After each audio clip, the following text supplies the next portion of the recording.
والجنة للمؤمنين والنار للمنافقين والعاصين والصلاة والسلام على سيد الأنبياء والمرسلين سيدنا ونبينا وشفيع ذنوبنا وحبيب قلوبنا مولانا أبي القاسم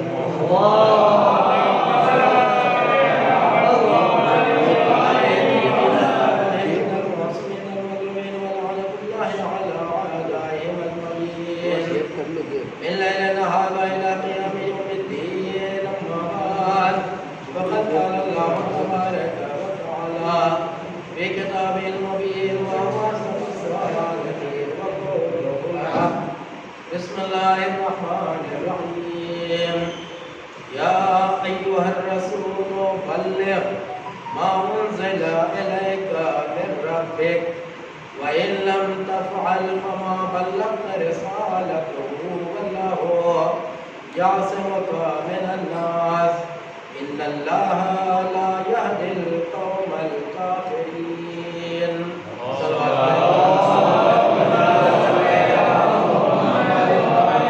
دوری آپ لوگ بنا کے بیٹھے ہیں ادھر آ جاؤ دوری بنا کے بیٹھو کم سے کم جو گورنمنٹ کی طرف سے گائیڈ لائن ہے 2 فٹ 6 فٹ بلکہ میں تو یہ بھی کہوں گا کہ والا ہمیشہ ماسک لگا میں تو اس لیے لگا کے نہیں جاتا ہوں کہ بھائی مجھے بولنا ہے لیکن ماسک بھی سب کے پاس ہونا چاہیے اور ڈسٹینس جو ہے جو دوری ہے 6 فٹ کی وہ سب کو بنا کے رکھنا پڑے گا نہیں بنا کے رکھیں گے تو پریشانی میں آ سکتے ہیں خدا نہ کرے ایسا وقت نہ آئے خدا نہ کرے کہ ایسا وقت آئے کہ مطلب عزاداروں کے ساتھ کوئی پریشانی ہو جائے لیکن احتیاط کرنا بہت ضروری ہے بہت زیادہ ضروری ہے اگر زیادہ برابر کی لاپرواہی تو ہو سکتا ہے کہ وہ چھوٹی سی لاپرواہی جو ہے وہ بڑی بن جائے ایسا موقع مت دیجیے مجلس کرنا ہے عزاداری کرنا ہے تو ہمیں بھی صحیح سلامت رہنا ہے جبھی تو ہم عزاداری کریں گے جب ہماری صحت ہی نہیں ہوگی تو ہم عزاداری کیسے کریں گے میں نے پہلی مجلس میں یہ کہا تھا کہ دیکھیے ہمیں عزاداروں کی صحت کا خیال رکھنا ہے عزاداری کی ہمیں کوئی فکر نہیں ہے عزاداری کی ذمہ داری تو اللہ نے لیا ہے عزاداری کے لیے تو فاطمہ زہرا نے دعا دی ہے تو عزاداری تو وہ خود بچائیں گے ہم لوگوں کو چاہیے کہ ہم عزاداروں کو بچائیں کیونکہ جب عزادار رہیں گے جبھی عزاداری ہوگی تو عزادار ہر عزادار اپنے آپ کو محتاط طریقے سے یہاں پیش کرے زیادہ بھیڑ بھاڑ بھی نہیں ہونا چاہیے اور میں تو گھڑی دیکھ کے ابھی گھڑی دیکھ کے ہی شروع کرتا ہوں گھڑی دیکھ کے ہی ختم کرتا ہوں کیونکہ زیادہ میں تفصیل پڑھوں گا نہیں اور بہت ہی آرام سے 35-40 منٹ عزاداری کا محرم کا مہینہ ہے ہر عزادار ہر سوموار بے چین رہتا ہے بارگاہ مولا میں بارگاہ سیدہ میں پرسہ پیش کرنے کے لیے تو بس چند منٹ آپ کے سامنے قرآن مجید کی جو آیت میں نے آپ کے سامنے پیش کیا 6 پارے کی سورہ مائدہ کی 67ویں آیت آیہ بلغ جس کا میں ترجمہ کروں یا ایھا الرسول بلغ اے رسول آپ اس پیغام کو پہنچا دیجئے وہ چیز پہنچا دیجئے ما انزل الیک من ربک جو آپ کے پروردگار کی طرف سے آپ کے اوپر نازل کیا جا چکا وَإِن لَّمْ تَفْعَلْ اور اگر آپ نے ایسا نہیں کیا وَمَا بَلَّغْتَ رِسَالَتَهُ تو گویا آپ نے کار رسالتی انجام نہیں دیا واللہ یعصمک من الناس اللہ نے سہارا دیا کہ اگر آپ کو لوگوں سے ڈر ہے تو آپ ڈریے نہیں اللہ آپ کو لوگوں کے شر سے محفوظ رکھے گا پھر آخر میں کہا ان اللہ لا یہدی القوم الکافرین جبکہ یہ جملہ کہنے کی خدا کو ضرورت نہیں تھی کہ بے شک اللہ جو ہے وہ کافرین کی ہدایت نہیں کرتا۔ آیت کہاں نازل ہوئی ہے؟ وہاں کوئی کافر بظاہر ہوتا تو ہم مان لیتے، بظاہر تو کوئی کافر تھا نہیں، گفتگو ہوگی انشاءاللہ۔ تو کل تک میں نے یہ عرض کیا تھا کہ اس آیت کریمہ کے بعد 2 آیتیں اللہ نے اور نازل کی، اس کے بعد قرآن کمپلیٹ۔ بتایا تھا سب سے پہلی آیت کون سی؟ سورہ اقرا، اقرا بسم ربک الذی، پڑھتے ہیں نا؟ کل بتایا تھا میں نے آپ کو بچوں کو کہ مطلب یہ ہے 30ویں پارے میں سورہ اقرا، ابھی اٹھا کے دیکھ لیجیے قرآن مجید میں۔ اور جبکہ یہ سب سے پہلے یہی آیت نازل ہوئی، اور یہ کہاں ہے؟ سب سے آخر میں۔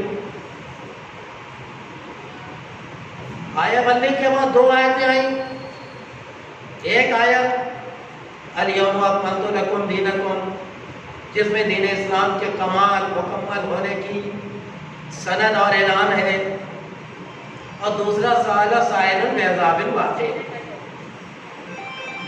دوسری آیت کہ ایک شخص نے اللہ سے عذاب کا سوال کیا تو قدرت نے اس کے اوپر عذاب نازل کر دیا۔ یہاں تک بات پہنچی تھی۔ اب آج اسی کو آگے بڑھا رہا ہوں وقت کو سامنے رکھتے ہوئے۔ یہ آیت نازل کہاں ہوئی؟ آیا بلے مشہور ہے کہ سرکار دو عالم حجۃ الوداع مکہ معظمہ سے واپس آ رہے تھے۔ 18 ذی الحجہ کی تاریخ تھی۔ غدیر کا میدان تھا، غدیر ایک جگہ کا نام ہے، جو لوگ گئے ہیں وہ لوگ دیکھ کے آئے ہوں گے۔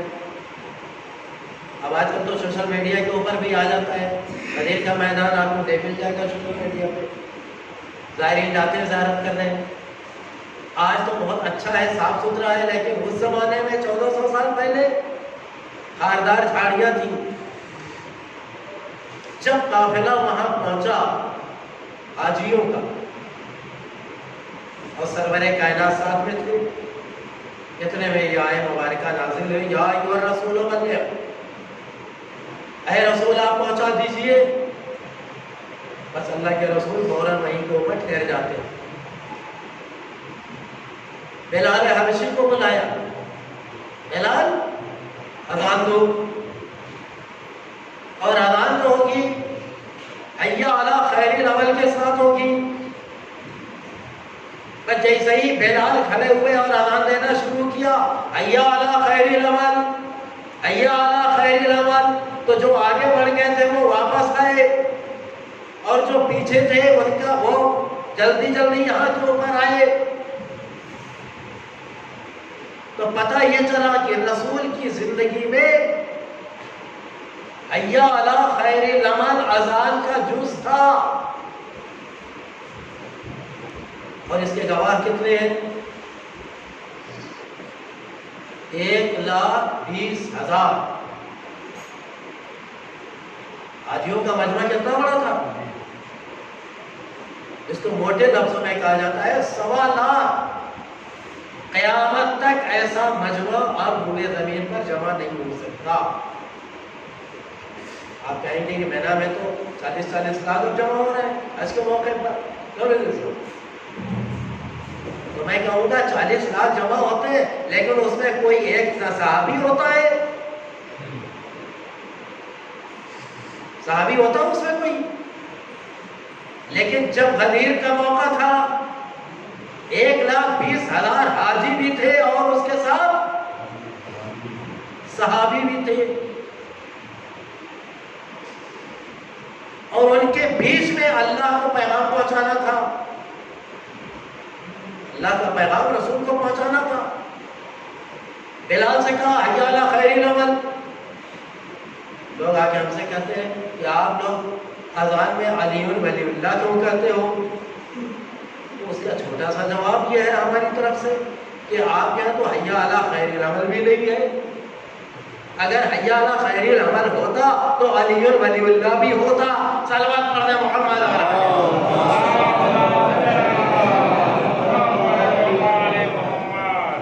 اگر حی علی خیر العمل ہوتا تو علی ولی اللہ بھی ہوتا. 1,20,000 حاجی اور صحابی ان کے بیچ میں حی علی خیر العمل کی صدا بلند کی. اس کے باوجود بھی لوگوں نے اس جملے کو مٹا دیا اور یہ کہہ کے روک دیا کہ اس جملے سے غدیر کی بات یاد آتی ہے، اس لیے حی علی خیر العمل کو اذان سے نکال. غدیر سے کیا ہے؟ غدیر میں کیا ہوا؟ واقع واقع ہوگی. حی علی خیر العمل بلال چلا رہے اذان دے رہے تھے، سارے حاجی جمع ہو گئے. 1,20,000 حاجیوں کا مجمع. رسول نے ایک مرتبہ مجمع پر نظر دوڑائی. 1,20,000 مجمع معمولی مجمع نہیں ہوتا. 1,00,000 سوا لاکھ مجمع پر نظر دوڑائی. حکم دیا ممبر بناؤ. ممبر کیسا بناؤ؟ پالانہ شکر کا ممبر بناؤ. یہ سوال کیا جائے یا رسول اللہ پالانہ شکر کا ممبر کیوں؟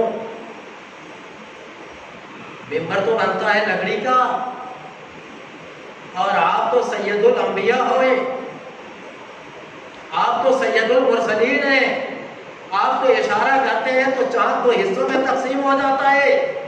ارے آپ تو آپ ہیں، آپ کا جانشین میں جو ہے اس کو پروردگار عالم نے اتنا اعجاز عطا کیا ہے کہ انگلیوں کی پوروں سے اشارہ کرے تو ڈوبا ہوا سورج پلٹ کے آ جاتا ہے. آپ تو آقا ہے، آپ کے غلام کو جب اللہ نے اتنا صاحب اعجاز بنایا ہے تو آپ حکم تو کیجیے.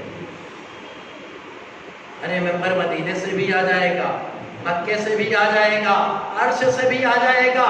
جس کے بچوں کے لیے جنت سے کپڑا آ سکتا ہے، جس کی کنیز کے لیے جنت سے کھانا آ سکتا ہے، اس کی ولایت کے اعلان کے لیے کیا جنت سے ممبر نہیں آ سکتا؟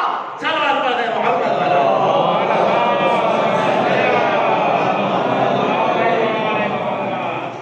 لیکن عجیب و غریب بات، اللہ کے رسول نے کہا نہیں ممبر بنے گا. اب بنے گا تو کیسا بنے گا؟ عجیب و غریب. اس لیے اللہ کے رسول نے یہ کیا عجیب و غریب تاکہ مجھے معلوم تھا کہ میرے بعد غدیر کی بات کو مٹانے کی کوشش کی جائے. تو جب عجیب و غریب ممبر بنے گا تو جب تک یہ لوگ زندہ رہیں گے ممبر کی بات یاد نہ رہے، ممبر تو ضرور یاد رہ جائے گا. صلوات پڑھ رہے محمد.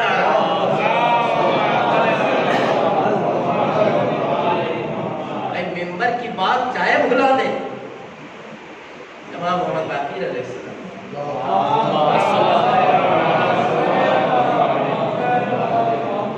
جب محرم کا مہینہ آتا تھا تو امامہ بھی اتار دیتے تھے اور پیر سے نالین بھی اتار دیتے.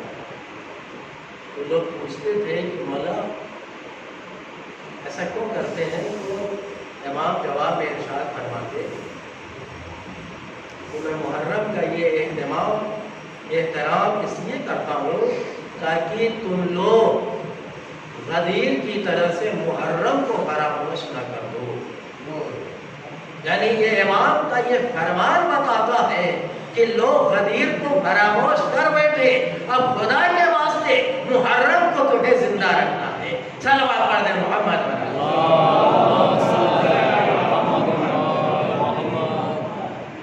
تو ممبر بنایا جا رہا ہے. میں کہوں گا یا رسول اللہ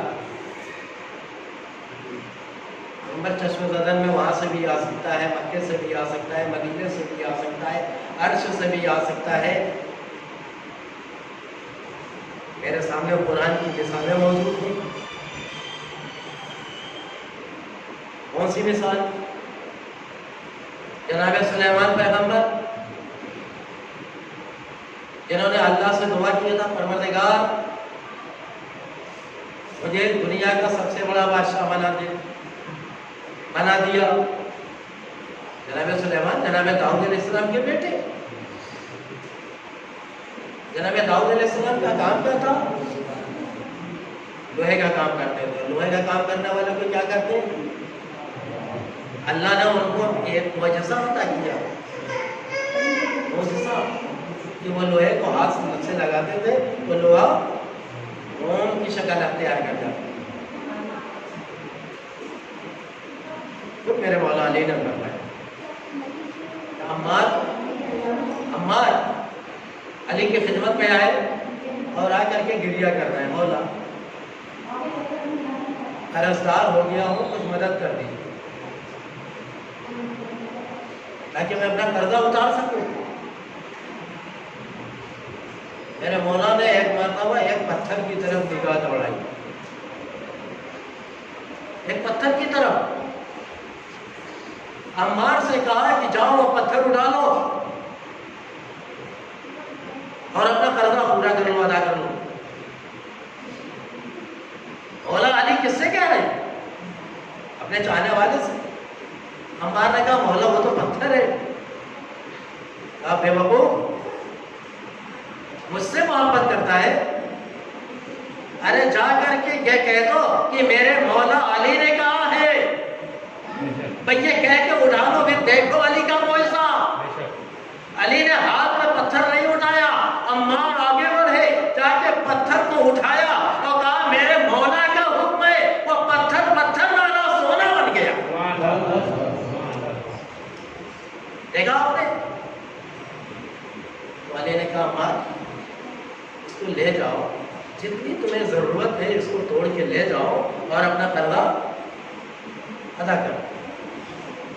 اچھا مولا توڑوں کیسے؟ سونا ہے. بے وقوف ارے داؤد میرا نام لے کرتے لوہا پکڑتے تھے تو لوہا نرم ہو جاتا تھا. تم سونے کو میرے نام کا واسطہ دو پھر دیکھو سونا کیسے ملائم ہوتا ہے. علی کا واسطہ دیا سونا جو تھا ملائم ہوا. اپنی ضرورت کے مقدار کے مطابق سونا لیا عمار نے بقیہ وہی پھینکا تو وہ پتھر کا بن گیا. صلوات پڑھ دیں محمد.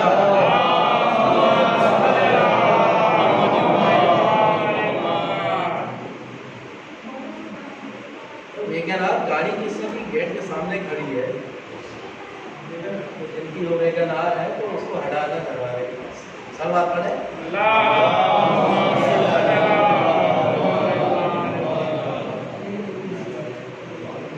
تو آئیے مدینے میں چلے سوال کیا جائے یا رسول اللہ یہ عجیب و غریب ممبر کیا بنوا رہے. تفصیل سے بات ہوگی آگے ہوتی رہے گی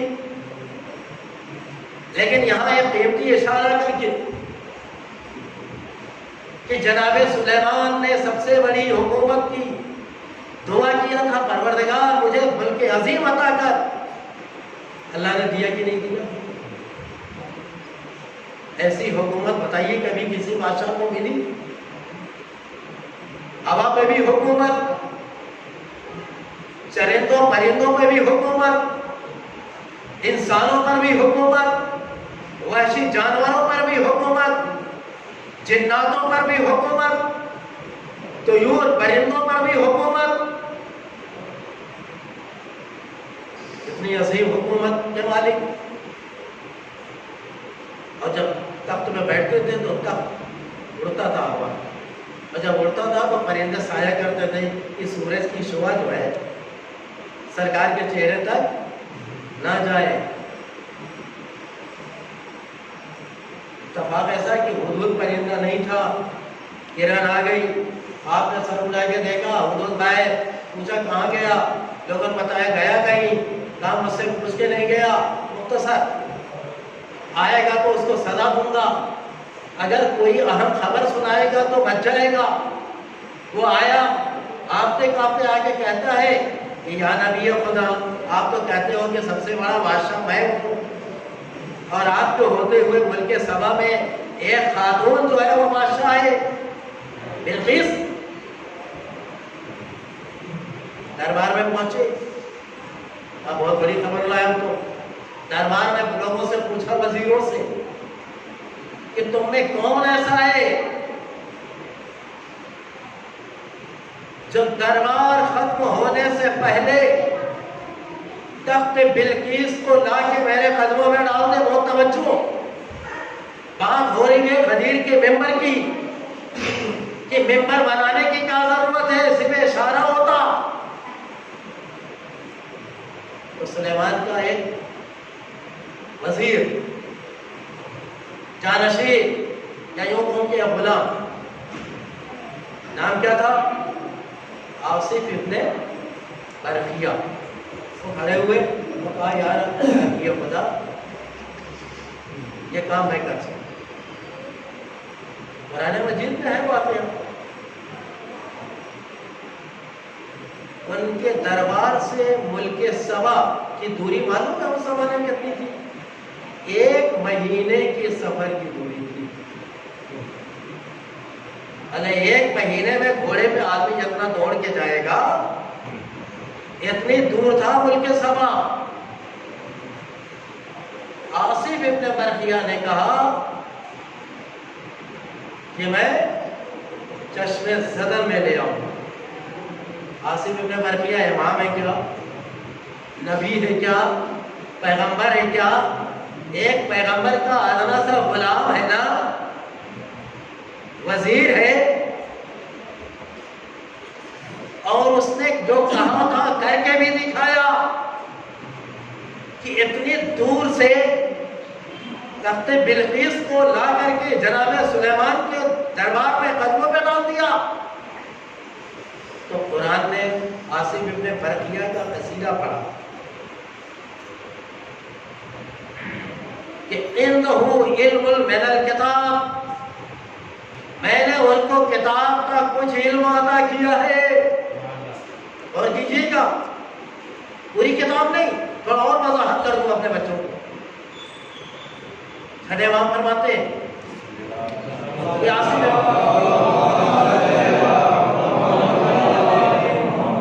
ابن برقیہ کا علم کیسا تھا علامات کے مقابلے میں؟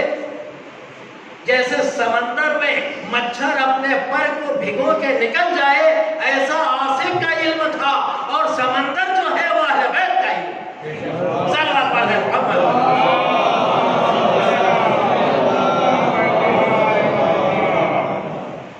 کہاں مچھر کا پر، اب کہاں گھاٹے مارتا ہوا سمندر۔ پھر امام فرما رہے مقام پہ کہ اسم اعظم میں 73 حروف، ایک حرف کا علم اللہ نے آصف ابن برقیہ کو دیا تھا، ایک حرف، اب 72 علم، 72 حرف کا علم اللہ نے کس کو دیا؟ مولا کائنات علی ابن ابی طالب علیہ السلام۔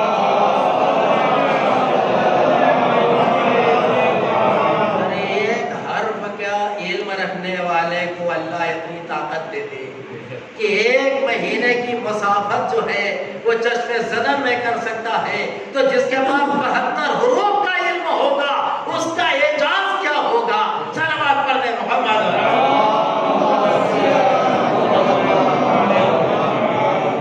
اس کا معجزہ، اسی لیے تو لوگ تعجب میں پڑ جاتے ہیں۔ رمضان المبارک کا مہینہ، ایک شخص آگے کہتا یا علی میں چاہتا ہوں کہ آج رات کو آپ میرے ساتھ روزہ افطار کریں۔ علی نے کہا آؤں گا، چلا گیا۔ دوسرا آیا، کہا یا علی میرے یہاں آج روزہ افطار کیجیے۔ علی نے کہا آؤں گا۔ تیسرا آیا، یا علی آپ میرے یہاں روزہ افطار کریں گے؟ علی نے کہا آؤں گا۔ دیکھیں آدمی الگ الگ ہیں، اور علی کہہ رہے آؤں گا۔ اور علی تو ایسے ہوا میں تھوڑی بولتے ہیں کہ بول دیا تو ہو گیا، عمل عام لوگوں کی طرف سے ڈالنے کے لیے، ٹھیک ہے آؤں گا، ٹھیک ہے آؤں گا۔ علی ایسا کر سکتے ہیں؟ ایک نہیں، دو نہیں، تین نہیں، 40 لوگوں نے آگے کہا، اور علی نے 40 سے کیا کہا؟ آؤں گا آؤں گا۔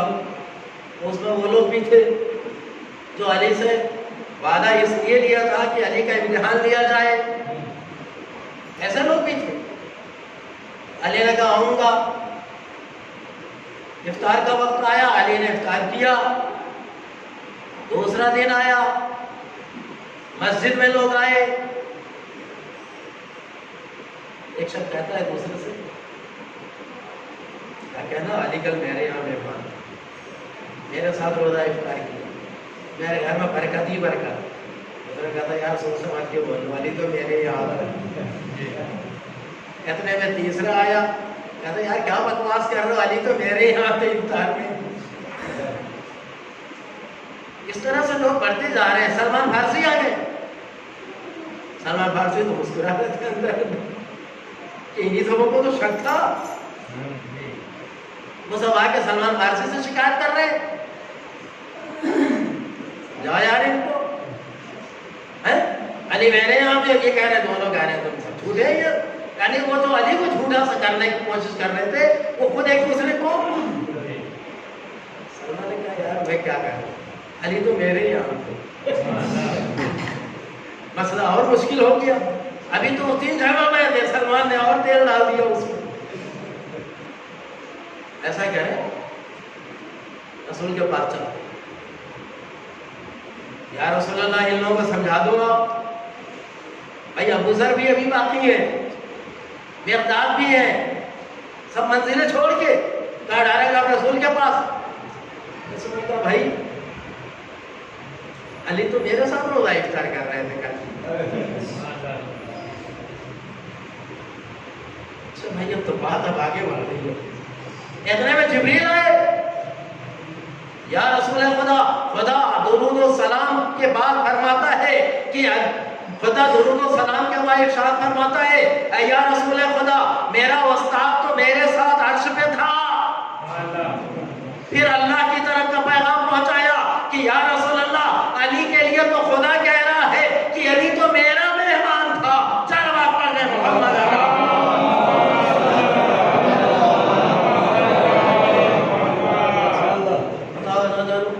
بتاؤ، جس کے پاس ایک علم ہو، ایک حرف کا، وہ اتنا پرانی سفر کر لے، اور جس کے پاس 72 حروف کا علم ہو، دنیا تعجب نہیں کرے گی تو پھر کیا ان کے ہاتھ آئے گا؟ تو یہ اندازہ لگائیے کہ جب غلام اتنا بڑا صاحب اعجاز ہے تو اس غلام کا آقا جو ہوگا وہ کتنا بڑا معجزہ نما ہوگا۔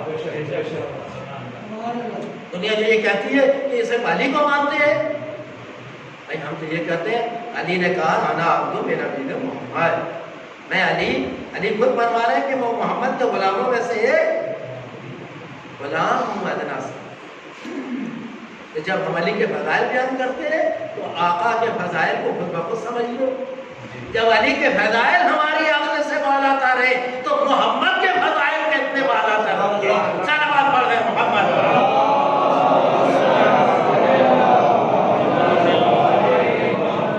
سمجھ لیجیے کہ جیسا آقا ہوتا ہے ویسے ہی آقا کا جانشین ہوتا ہے۔ سمجھ رہے ہیں؟ جیسا آقا اور مولا ہوگا اس کا جانشین اور اسسٹنٹ کیسا ہونا چاہیے؟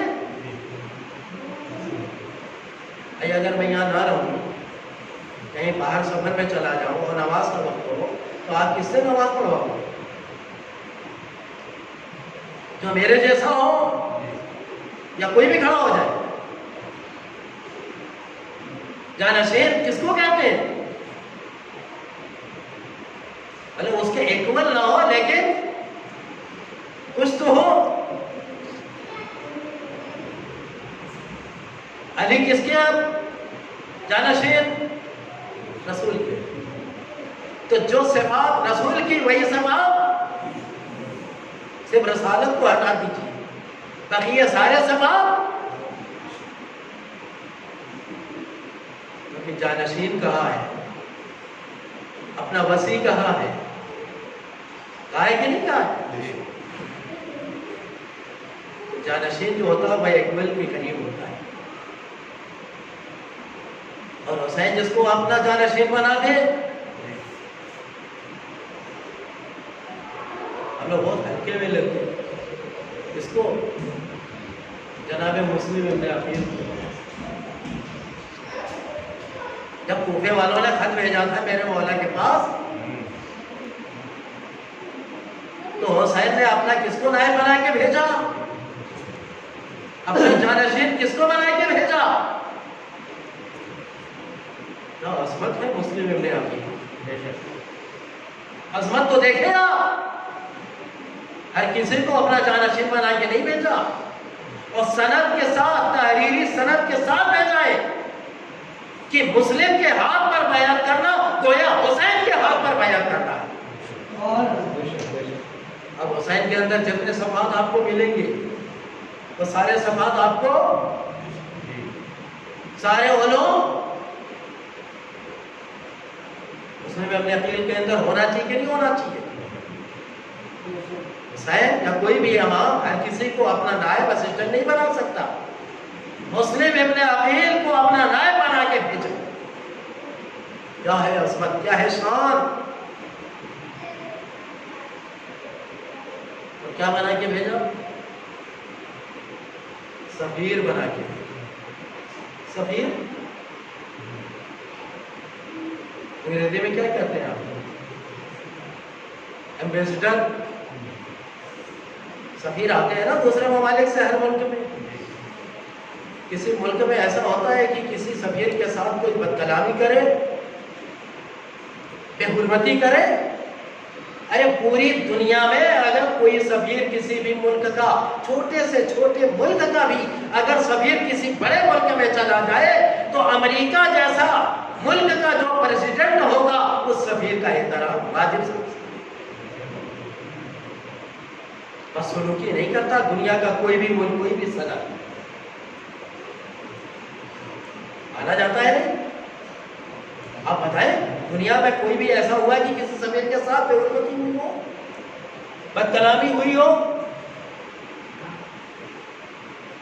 بہت بری نگاہ سے دیکھا جاتا ہے اگر کسی نے ایسا کر دیا، پوری دنیا جو ہے اس کو کنڈم کرے گی کہ سفیر آیا تو اس کے ساتھ یہ سنو، اس کو مار ڈالا، اس کو ذلیل کر دیا، اس کا احترام کیا جاتا ہے نا دنیا کا دستور۔ اور حسین نے جس کو اپنا سفیر بنا کے بھیجا، اس کے ساتھ کیا سلوک ہونا چاہیے تھا؟ اور حسین نے کیا اپنی طرف سے بھیجا؟ بھائی وہاں سے جب خط آ رہا ہے تو اس خط کا جواب دیا ہے نا حسین نے۔ تو عظمت تو دیکھو آپ مسلم ابن عقیل کی، کیا کہا؟ میں نہیں آ رہا ہوں، میرا بھائی، میں اپنے بھائی کو بھیج رہا ہوں، اپنے چچا کے بیٹے کو بھیج رہا ہوں۔ بہادری میں، شجاعت میں، علم میں، تقوی میں، حلم میں، صبر میں مسلم کا جواب۔ مسلم کس کے بیٹے؟ عقیل۔ عقیل کون تھے؟ مولا علی کے بڑے بھائی تھے نا، رسول کے چچا دار بھائی اور مولا علی کے سگے بھائی۔ عقیل ہی سے علی نے کہا تھا نا کہ بھیا ایک ایسا قبیلہ بتاؤ جو بہادر ہو۔ سمجھ گیا؟ ذہن پہنچ گیا آپ کا؟ اور اس بہادر خاندان کی بہادر عورت سے شادی کروں تو بیٹا جو ہوگا وہ کتنا بہادر ہوگا؟ یہ عقیل سے کہنے کا مطلب یہ تھا کہ جب میرے دل میں یہ تمنا ہے تو میرے بھیا عقیل کے دل میں بھی تمنا ڈال دی۔ تو ادھر عباس پیدا ہوئے اور ادھر عقیل کی تمنا، مسلم ابن عقیل پیدا ہوئے۔ مسلم کی زوجہ عباس کی بہن، سمجھ رہے آپ؟ بہادر خاندان کے بچے ہیں یہ، کوئی آگے نہیں ملا سکتا تھا جناب مسلم سے بھی۔ اگر یہ کربلا میں ہوتے، عباس کربلا میں ہوتے، محمد حنفیہ کربلا میں ہوتے اور حسین خود تھے، اگر یہ سب ہوتے اور لڑنے کے لیے آمادہ ہو جاتے تو اتنی فوج کیا، یہ 10-20 لاکھ کی، اگر پوری کائنات کی فوج کم تھی 4 بہادر تھے، کربلا کو پلٹ کے رکھ دیتے اکیلے، لیکن محمد حنفیہ کو مدینے میں چھوڑا تھا حسین، مسلم کو اپنا اپنا جانشین بنا کے مت بھیجا، عباس کو لے کے گئے تو لڑنے کی اجازت نہیں، کاٹ دیا نا حسین نے، ورنہ معاملہ کچھ اور ہو جاتا، بہرحال مسلم کو بھیجا۔ ابھی کہاں بھیجا؟ کوفہ۔ کوفے کا گورنر کون تھا؟ ابن زیاد۔ حالانکہ اس سے پہلے ابن زیاد گورنر نہیں تھا، ابن زیاد اس سے پہلے بصرے کا گورنر۔ ابن زیاد ہے بیٹا کس کا؟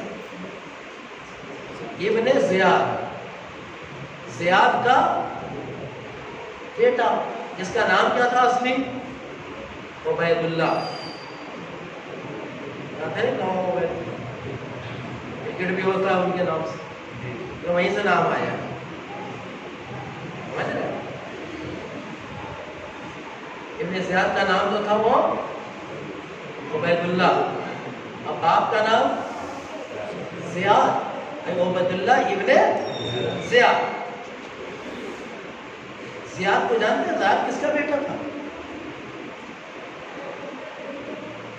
زیاد جو تھا یہ ابو سفیان کا ناجائز بیٹا تھا۔ زیاد ابو سفیان یعنی یزید کے دادا کا ناجائز بیٹا تھا۔ اس زیاد کا بیٹا کون ہوا؟ عبید اللہ۔ تو یزید کا کیا ہوا؟ یہ ناجائز بھائی ہوا کہ نہیں ہوا؟ یہ رشتہ معلوم تھا آپ کو؟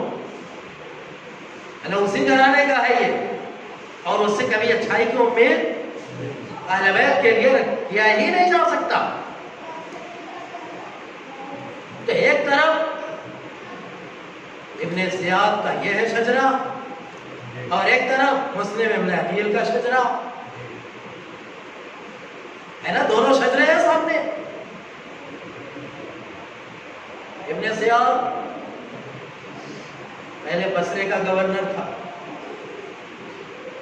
یزید نے اس کو بصرے کا گورنر کے ساتھ ساتھ اس کو کوفے کہا چھوڑ کے چلے جاؤ، بصرے کوفے کے گورنر بن جاؤ، کیونکہ وہاں پتہ یہ چلا کہ مسلم آئے ہیں، تو مسلم کے ہاتھوں پر 30,000 لوگوں نے بیعت کر دی۔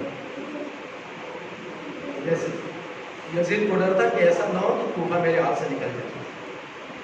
ابن زیاد نے آتے ہی اعلان کر دیا کہ جس کے گھر میں مسلم نے پناہ لی ہے، اگر کسی نے بھی اپنے گھر میں جناب مسلم کو پناہ دی ہے تو اس کے گھر کو مسمار کر دیا جائے گا، ہوشیار۔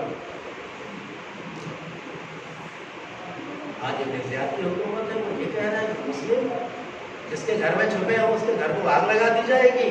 کل یہی زمانہ پلٹے گا، مختار کا زمانہ آئے گا، مختار اعلان کریں گے کہ جس کے گھر میں قاتلان حسین چھپے اس گھر کو نیست و نابود کر دیں۔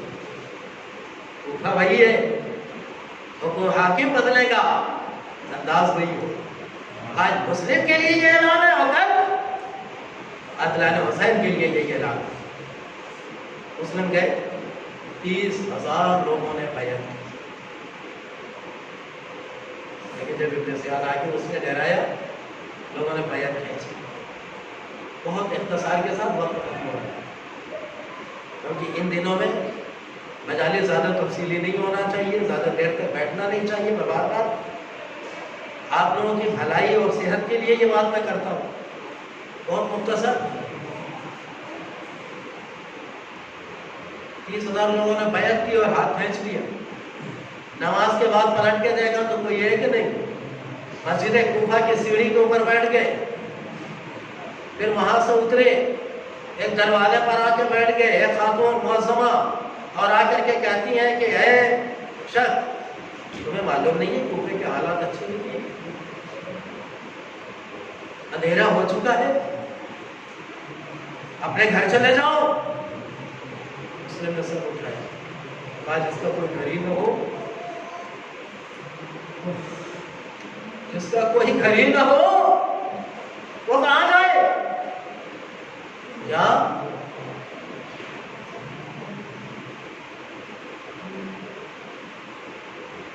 لگا کہ اللہ، مسلم نے کہا جس کا کوئی گھر ہی نہ ہو کہاں جائے؟ خاتون روکی، کہا کیا بات ہے، کیا نام ہے؟ کہا مسلم۔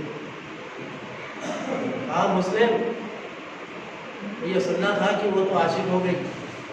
کہا میرے گھر میں میرا مہمان، میرا مولا گھر کے اندر لے کے گئی، کہا لے کے گئی، تو اسی گھر کا حارث منون، اسی گھر کا ایک شخص ابن زیاد فوج کا نمائندہ، رات بھر وہ جب رات ہوئی یا تھکا ہوا آیا، تو اس نے جا کر کے ابن زیاد تک یہ خبر پہنچا دی کہ جس مسلم کی تلاش کر رہے ہو وہ تو میرے گھر میں۔ ابن زیاد نے کہا کہ 5,000 کی فوج، اس کا کمانڈر اشعث ابن قیس کو بنا کر کے 5,000 کی فوج، کس کے لیے؟ تنہا مسلم ابن عقیل کو گرفتار۔ مسلم نے جیسے ہی گھوڑوں کے ٹاپوں کی آواز سنی، مسلم گھر سے باہر نکلے، تلوار کو ہاتھ میں لے گئے، اور دشمنوں کے اوپر جو حملہ کیا ہے تو سروں کی بارش ہو رہی تھی۔ میں ایک جملہ آپ کے سامنے عرض کر دوں کہ مسلم ابن عقیل کی یہ شجاعت، دنیا کا کوئی شجاع اتنے شجاعت کے ساتھ نہیں لڑ سکتا، کیونکہ مسلم جو لڑ رہے تھے کوفے کی تنگ گلیوں میں لڑ رہے تھے، جبکہ دشمن اوپر سے آگ بھی پھینک رہا ہے، پتھر بھی پھینک رہا ہے، سامنے سے دشمن تلوار بھی مار رہا ہے، پتھر بھی مار رہا ہے۔ اگر یہی مسلم میدان میں ہوتے تو پھر انداز شجاعت کچھ اور ہوتا۔ تنگ گلیوں میں لڑنا دشمن سے بہت مشکل ہے، لیکن مسلم نے وہ حملہ کیا ہے کہ 5,000 کی فوج لکڑی کی طرح کاٹ کے پھینک۔ اشعث ابن قیس نے پیغام بھیجا ابن زیاد کے پاس، اور فوج بھیج دو۔ ابن زیاد نے 2,000 اور بھیج دو، وہ بھی ماری گئی، کہا اور فوج بھیج دو۔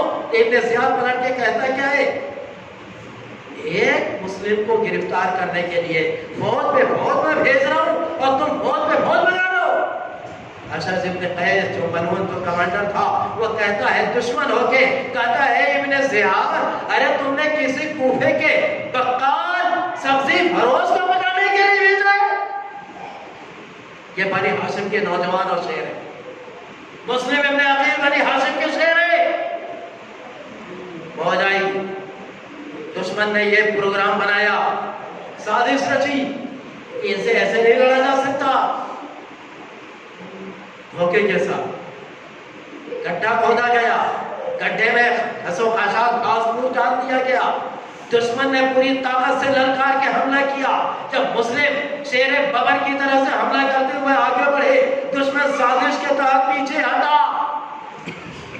مسلم اس گڈھے کے اندر جو گھاس سے چھپا دیا گیا تھا، بس ازاداروں مسلم کا گڈھے کے اندر گرنا تھا کہ ظلم کا غضب ڈھا دیا، دشمنوں نے نیزہ مارنا شروع کیا، ازاداروں مسلم کے دندان مبارک شہید ہو گئے، منہ سے خون جاری ہونے لگا۔ اس کے بعد ظالموں نے مسلم کو باہر نکالا، ہاتھ کو پیچھے باندھا اور پیچھے باندھ کے ابن زیاد کے دربار میں لے کے گئے، اور جیسے ہی دربار میں گئے اور دشمنوں نے کہا ابن زیاد ہمارا امیر المومنین ہے، سلام کرو۔ ارے مسلم نے کہا میرا امیر المومنین صرف حسین ابن علی،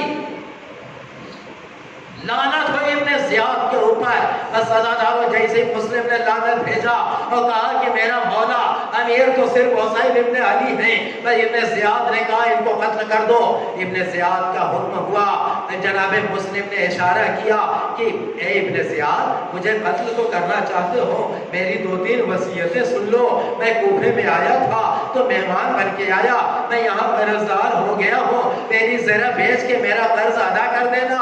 دوسری شرط یہ ہے، دوسری وصیت یہ ہے کہ میرا مولا ارے کوفے آ رہا ہے تو وہاں پیغام پہنچا دو حسین کے پاس کہ مولا خبردار کوفے نہ کوفے والے بے وفا ہیں۔ تیسری بات یہ ہے، تیسری نصیحت یہ ہے کہ میں پیاسا ہوں ابن زیاد، اگر ہو سکے تو ایک کوزہ پانی دے دو۔ بس عزادارو ابن زیاد نے کہا وہ دونوں شرطیں تو ہم نہیں مانتے، پانی مان لیا جاتا ہے، پر پانی کا کوزہ آیا، جناب مسلم نے جیسے ہی منہ میں لگایا، دانت تو شہید ہو ہی چکے تھے، ارے پانی میں خون آیا۔ عزادارو مسلم نے پانی پھینکا، کہا میری قسمت میں پانی نہیں ہے، اب تو میں اپنے چچا علی بن ابی طالب کے ہاتھ سے حوض کوثر سے ہی پانی پی کے سیراب کروں گا۔ جزاک اللہ عزادارو۔ پر اس کے بعد عزادارو ابن زیاد نے اپنے جلادوں کو حکم دیا کہ دارالعمارہ کی چھت پر لے کے جاؤ اور جناب مسلم کو قتل کر دو۔ بس جیسے ہی جناب مسلم کو دارالعمارہ کی چھت پہ پہنچایا گیا، عزادارو ظالم چاہ رہا ہے کہ قتل کرے، پھر ایک مرتبہ مسلم نے کہا اے ظالمو، ارے کم سے کم اتنی مہلت تو دو کہ میں اپنے آقا کو سلام کر سکوں۔ ارے جلاد نے کہا کون سے آقا؟ کہا میرا آقا حسین۔ جناب مسلم نے ادھر سے ادھر رخ کیا، انگلیوں کو اٹھایا، آواز دی السلام علیکہ یا ابا عبداللہ، السلام علیکہ یا ابن رسول اللہ۔ ادھر سے عرب تمام ہوئی، ارے ظالم کی تلوار چلی، مسلم کا سر کاٹا اور سر کو اپنے پاس رکھا اور دھڑ کو نیچے گرایا۔ ادھر جب حسین کے پاس جب یہ خبر پہنچی، عزادارو عباس کو پتا چلا کہ میرا بھیا پردیس میں قتل کر دیا گیا، تو عباس حسین کے پاس آئے، آواز دیا مولا اجازت دے دو میں کوفے میں جا کے اینٹ سے اینٹ بجا دوں گا۔ کہا بیٹا بھیا کیا کرو گے؟ کہا مسلم کے قتلوں سے بدلہ لوں گا۔ بس ایک مرتبہ حسین نے عباس کے سامنے دو انگلیاں کو بلند کیا، کہا بھیا عباس دیکھو، ارے جو تم کرنا چاہتے ہو ذرا دیکھ لو۔ بس جیسے ہی عباس نے دیکھا، دارالعمارہ سے لاشا گر رہا ہے اور نیچے ایک سیاہ پوش معظمہ اپنا دامن پھیلائے مسلم کے لاشے کا انتظار کر رہی ہے۔ اے عباس دیکھو میری مادر گرامی ہم سے پہلے پہنچ گئی، انا للہ و انا الیہ راجعون، وسیعلم الذین ظلموا ای منقلب ینقلبون۔ پروردگار تجھے جناب مسلم کی غربت اور بے کسی اور تنہائی کا واسطہ اس مختصر سی عبادت کو قبول فرما۔ پروردگار تجھے اس عزاداری کا واسطہ تمام عزاداروں کی جان مال عزت آبرو کی حفاظت فرما۔ کورونا وائرس کو پوری دنیا سے ختم فرما۔ کورونا وائرس سے جملہ مومنین مومنات کو اپنے حفظ و امان اور اپنی عافیت میں جگہ عطا فرما۔ جملہ مومنین مومنات میں جو بیمار ان کو شفاء کامل عطا فرما۔ جو محرومین ہو چکے ان سب کو جواری میں معصومین میں جگہ عطا فرما۔ جو قرض دار ہیں ان کے قرض کی ادائیگی میں تعجیل فرما۔ ہم سب کو تمام مقدس مقامات کی زیارت کرنے کا شرف عطا فرما۔ پروردگار ہماری عزاداری جو اس پابندی میں ہم جو بھی ادا کر رہے ہیں، پروردگار شہدائے کربلا کے صدقے میں اس مختصر عزاداری کو قبول فرما۔ پروردگار انشاءاللہ زندہ رہیں گے تو اگلے سال پھر عزاداری حسین ہوگی اور ہم ہوں گے۔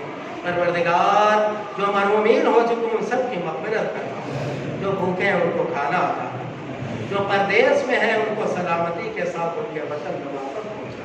پروردگار ہمارے امام زمانہ کے ظہور میں تعجیل فرما۔ ہم سب کو ان کے آبان انصار اور ان کے غلام